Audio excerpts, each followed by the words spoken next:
चलिए अब हम लोग अपने अगले प्रश्न की ओर चलते हैं और इस प्रश्न में हम लोग 6 का ए देख लेते हैं। काफ़ी आसान सा प्रॉब्लम है ये 6 का ए और काफ़ी आसानी से आपको समझ में आ जाएगा। तो चलिए फटाफट से स्टार्ट करते हैं इस वीडियो को। तो 6 का ए में बोल रहा है rectangular channel of bed width. देखो रेक्टेंगुलर चैनल है, ठीक है, जिसका विड्थ दे दिया 4 मीटर और डेप्थ दे दिया 1.25 मीटर। मीन वेलोसिटी दे दिया 1.12 मीटर पर सेकेंड और मैनिंग्स कोफिशिएंट 0.015 और बेड स्लोप हमसे पूछ रहा है। कुछ नहीं है इस क्वेश्चन में, आप लोग ध्यान से देखो क्या बोल रहा है। हमने यहाँ पे एक रेक्टेंगुलर चैनल बना लिया जिसका विड्थ कितना है 4 मीटर, डेप्थ कितना है 1.25 metre. Width 4 metre, depth 1.25 metre, ठीक है। देखो मीन वेलोसिटी क्वेश्चन में दिया हुआ था 1.12 मीटर पर सेकेंड। तो जो पहले गिवन डाटा वो लिख लेना एग्जाम में ताकि आपको कोई दिक्कत ना हो, आसानी से नंबर मिल जाए। क्योंकि गिवन डाटा लिख दोगे अगर 7 नंबर का तो 2 नंबर लेके दे देगा वो लेके, ठीक है। ये क्वेश्चन इस टाइप का क्वेश्चन बार बार पूछते रहता है तो आप लोग परेशान मत हो। तो जो दिया हुआ था वो हम लिख लिए। सबसे पहले हम लोग निकालें हाइड्रोलिक रेडियस। हाइड्रोलिक रेडियस क्या होता है, इसी को हम लोग हाइड्रोलिक मीन डेप्थ बोल लेते हैं। हाइड्रोलिक रेडियस होता है वेटेड एरिया अपन वेटेड पेरीमीटर। एरिया को ए लिखें, पेरीमीटर को पी लिखें। एरिया क्या होगा बी गुना वाई, ठीक है। अब पेरीमीटर क्या होगा, वेटेड पेरीमीटर लेते हैं जो भींगा हुआ रहता है। तो ये भींगा हुआ होगा, ये भींगा हुआ होगा, ये भींगा हुआ। ऊपर तो खुला रहता है तो वो तो भींगेगा नहीं। तो b + 2y, b + y + y, तो b + 2y।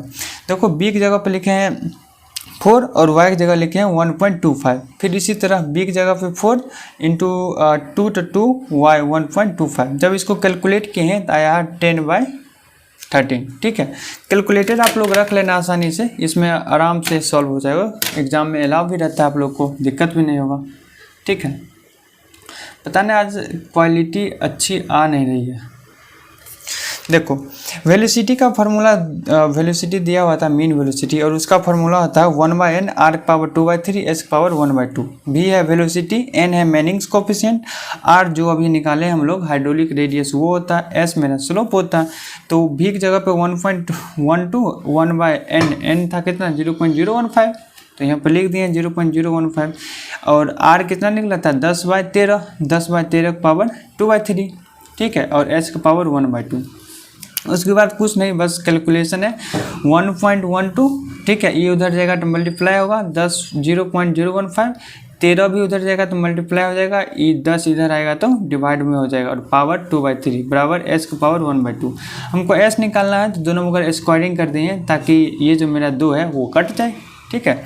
तो स्क्वायरिंग बोथ साइड, तो स्क्वायरिंग बोथ साइड करेंगे तो ये आ जाएगा और जब ये पूरा का पूरा टर्म आप कैलकुलेटर में रखोगे तो आपको कहीं वैल्यू ये नज़र आएगी। आप यहाँ तक भी छोड़ सकते हो एग्जाम में, ये भी मेरा स्लोप आंसर हो जाएगा, बट स्लोप ऐसे करके लिख दोगे तो और अच्छा रहेगा आप लोगों के लिए।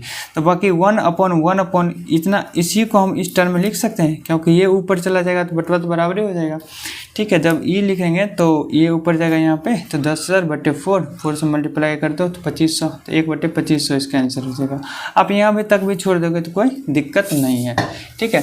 तो चलिए ये क्वेश्चन को भी हमने कर लिया। तो ये देखो बोल रहा है state the condition under which the rectangular section of an open channel will be most economical, ठीक है।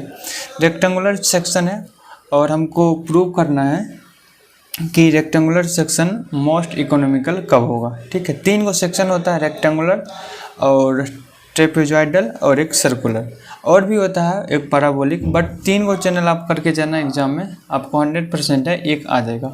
इस वीडियो में हम लोग अभी रेक्टेंगुलर चैनल सेक्शन देखेंगे क्योंकि अभी हम प्रीवियस ईयर का सोल्यूशन देख रहे हैं। देखो सबसे पहले समझने की कोशिश करो कि मोस्ट इकोनॉमिकल चैनल सेक्शन कहेंगे किसको, ठीक है।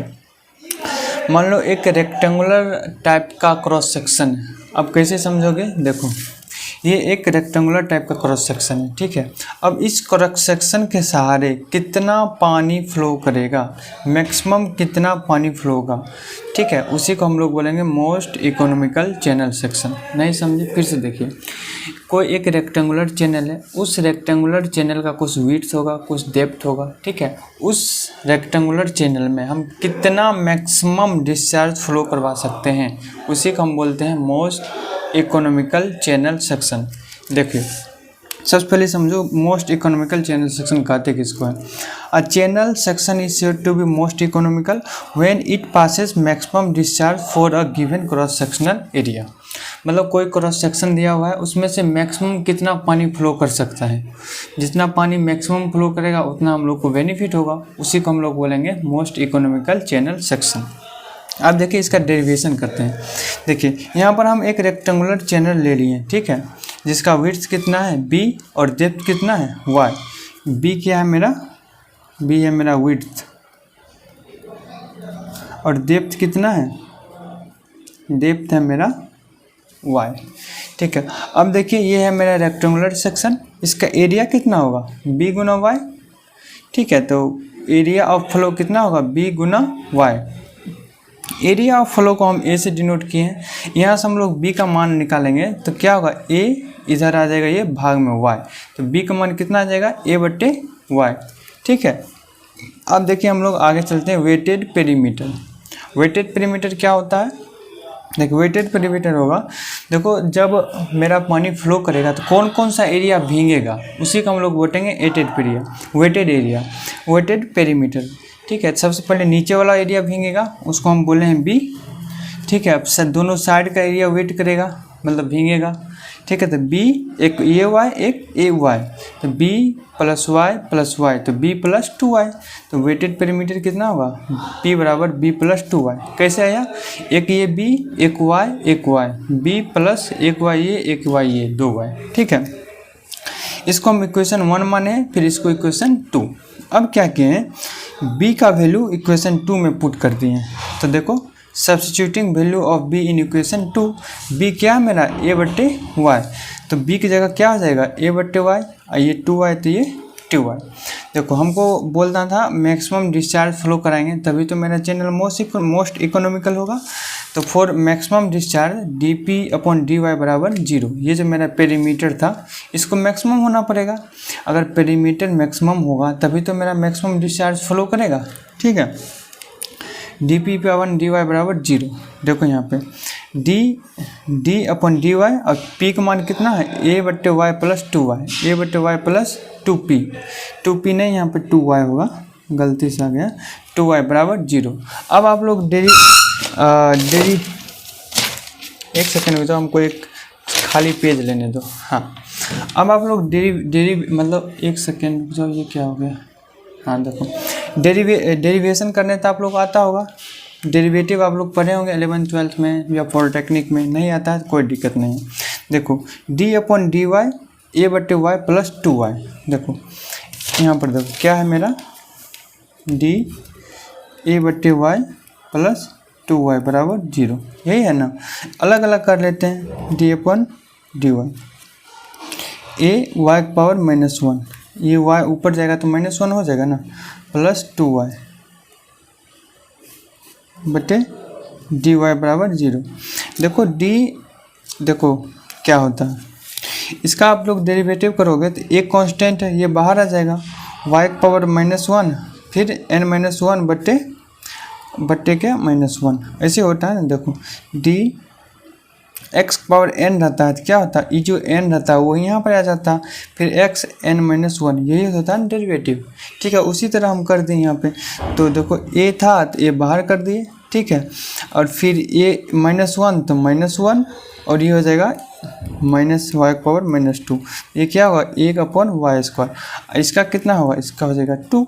समझ में आया, नहीं आया तो कोई दिक्कत नहीं है, फिर से आप लोग देखो इसका डेरिवेटिव करेंगे तो -a/y², ठीक है, और 2y का करेंगे तो 2 बराबर 0। बस क्या कहते हैं डिफ्रेंशिएशन कर दिए, डेरिवेटिव ने डिफ्रेंशिएशन कर दिए, ठीक है। देखो e प्लस 2 है, उधर गया तो -2, माइनस खत्म, तो a बराबर e/y² उधर जाएगा तो क्या होगा 2y²। तो एरिया क्या था मेरा, एरिया था मेरा b गुना y, ठीक है। तो b गुना y बराबर 2y², ये y से एक y ख़त्म, ठीक है, तो b बराबर क्या बचा 2y, ठीक है। तो b बराबर 2y, तो y कितना हो जाएगा, y हो जाएगा b/2। तो मोस्ट इकोनॉमिकल सेक्शन के लिए आपको डेरिवेटिव समझ में आ गया होगा अच्छा से, नहीं आया है तो हम एक बार और बता देते हैं, रुक जाइए आप लोग एक सेकेंड, आप लोग थोड़ा सा वेट कीजिए, एक पेज हमको लेने दीजिए अच्छा वाला। देखो डिफ्रेंशिएशन बहुत कुछ समझ में नहीं आया, d/dy a/y प्लस 2y बराबर 0, यही था ना। देखिए आप लोग क्या, सबको अलग अलग कर लेते हैं। d/dy इसको a/y, फिर प्लस d/dy इसको 2y। ठीक है, अब देखिए एरिया कांस्टेंट है, इसको बाहर ले लीजिए। d/dy ये y पावर -1, ये ऊपर जाएगा तो -1 प्लस d/dy, देखो ये 2 कांस्टेंट है तो बाहर। अब देखो a x पावर n रहता तो क्या लिखते थे, n x power n-1, n है तो n यहाँ लिखे, यहाँ पर n की जगह कितना है -1 फिर y। ठीक है, फिर x यहाँ पर x है तो x n-1, n की जगह कितना है -1 प्लस 2, dy खत्म हो जाएगा। अब देखिए -a y पावर -2 प्लस 2, तो y पावर -a/y² कर सकते हैं, -2 नीचे आएगा तो ऐसे हो जाएगा +2। ठीक है, वही किए थे यहाँ पे, आप लोग को अब समझ में आ गया होगा क्या किए थे। ठीक है, तो b बराबर क्या हो गया मेरा 2y, तो y बराबर क्या होगा b/2। तो मोस्ट इकोनॉमिकल सेक्शन के लिए मेरा जो डेप्थ है वो विड्थ का आधा होना चाहिए। अगर ये 10 है तो ये 5 होना चाहिए, ये 20 है तो ये 10 होना चाहिए। ठीक है, एक और पार्ट है इसका, देखिए एक और पार्ट है हाइड्रोलिक मीन डेप्थ। ठीक है, हाइड्रोलिक मीन डेप्थ को हम r से डिनोट किए हैं। ठीक है, हाइड्रोलिक मीन डेप्थ होता है वेटेड एरिया अपन वेटेड पेरीमीटर। एरिया हम देखे थे b गुना y, पेरीमीटर था b + 2y पीछे। तो b की जगह पर देखो यहाँ पे, एक सेकंड रुक जाओ, हम सारा तरह एरिया क्या था b गुना y। ठीक है, पेरीमीटर क्या था b + 2y, तो एरिया की जगह पर b + 2y, पेरीमीटर की जगह पे b की जगह पे कितना था, देखो अभी हम कैलकुलेट किए हैं, b की जगह पे कितना है मेरा 2y। ठीक है, तो यहाँ पर लिख दिए b की जगह पे 2y गुना ये y, फिर b की जगह पे 2y + 2y। ठीक है, r बराबर 2y²। ठीक है, और 2y 4y, यहाँ से 2 2 जा 4 और एक y से एक y खत्म, तो r क्या है 1/2 × y। तो मोस्ट इकोनॉमिकल सेक्शन के लिए क्या होना चाहिए, डेप्थ जो था वो विड्थ का आधा होना चाहिए, और हाइड्रोलिक मीन डेप्थ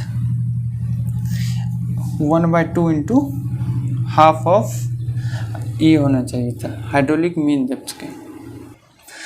तो फॉर मोस्ट इकोनॉमिकल सेक्शन के लिए डेप्थ विड्थ का आधा होना चाहिए, और r width 1/2 × y। Hydraulic mean depth कितना होना चाहिए 1/2 × y। y क्या था मेरा डेप्थ था, b क्या था विड्थ था, और r क्या था हाइड्रोलिक मीन डेप्थ। तो ये क्वेश्चन समाप्त हो गया। अब फटाफट से अगला क्वेश्चन भी कर लेते हैं।